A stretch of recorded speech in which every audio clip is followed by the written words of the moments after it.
Hill amadi valley khaidoktuna net thingliba ashi athuba matamda handoktuna miyamda leiriba khudong chadaba kaya asi ko alu haina India bloc ki maikaidagi taksilakle wafam asi ngasi BT road ta leba Congress bhavan da pangthokhiba paumisinga unaba amada India bloc ki convener Khetrimayum Santana phongtokhibani India bloc ki educative kaya na saruk yaduna pangthokhiba paumising unaba atuda mahakna makhata na hai Manipur da thokliba irang asina maram oiduna mahairoi kaya da su mahai masing tambada aduki mate khudong chadaba mayong na hali masina makhata na chatharakpana maram oiduna mahairoi kaya na irang asi loisina ba haiduna ihau kaya ama haurakle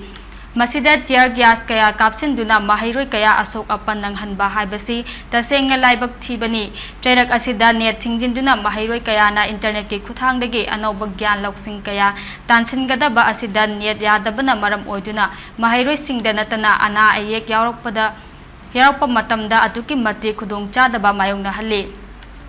Lairiba khudong chadaba kaya asi koknaba lengak na athuba matamda thabak pakhat piu hayaduna social activist ama oibada natana political activist odiba miyogi imungda aki akhang piba makhata na tawbiganu haike.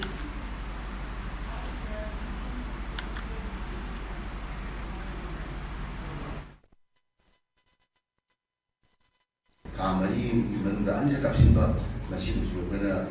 yang akan ngomong ke itu nanti ma anu parti yang bagi polisi itu ilasu bagi ma political movement di bagi political activism ni atau ma journalism ni ma social activism ni aku bagi jaring sinau yang kami itu jadi ma bagi resistance di demokrasi voter ni omigo ni atau bagi मुझे stage में भी मासी special respond है number ये मणिपुर के तो शीख बयान कोई की कहने लगे मरी ले बा मीम वो कोई सरकार से चाहिए है तो ना महावसान प्लेस कहने लगा उन्होंने बता मुझे तो भी थामरी दा अन्य के तो है ना शीख में आप से अच्छी तो विधन अब कोई तो भी मंदिर कोई पोलिटिकल एक्टिविस्ट में आप तो कुछ है अच्छी हाई बा मशीन संसन तो काम चीज़ है masih lusa dapat untuk hari ini langsung adegi harus lebih berpikir bagi yang na lusa bagi hari tadi satu sesi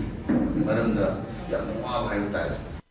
Amaromda MPCC ki working president Kumantem Debabartana Fongdorakpada Manipur ki tongan-tongan ba mafam kaya da charang naduna lairiba asi kokhanaba lenga ki order sing maintain tawba ngamba sangi haiba wafam thamke.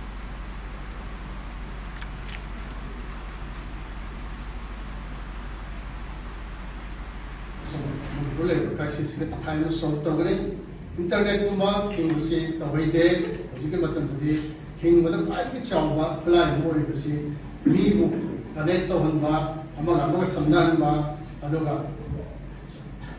Nah semua baru ini masalah tu bisa nak bagi lebih cukup macam pang ba, boleh transfer tu ba, buat ba, anu waktu ni besi. Masih challenges sama sarkar sulah. Ning khatam na papata kambang ang bahayag si lain sarkar do adu mananda sarkar su develop to bang mawdadi sarkar point sing da sonda dile mani ayun su kasi matam ye challenges ni internet ting musi pa pan baru musi hai hai ting do pate biro da bunya na hai adu ka musi lai ba crisis sa da koi na ta holi musi orders sarkar ke orders apik ma mamda Infal di sakal khada tak order order maintain do buncham masih tahu dah bersih kau yang menuai tu India bloc kan paling menuai tu bersih cerang dah bersih apa penting dah luar dah collapse tu city kata dah collapse tu yang highway tu kau city yang orang dah yang bagi city kau di mana tu Manipur yang wanda tu lah city yang bersih bagi masalah ecosystem mungkin dah lagi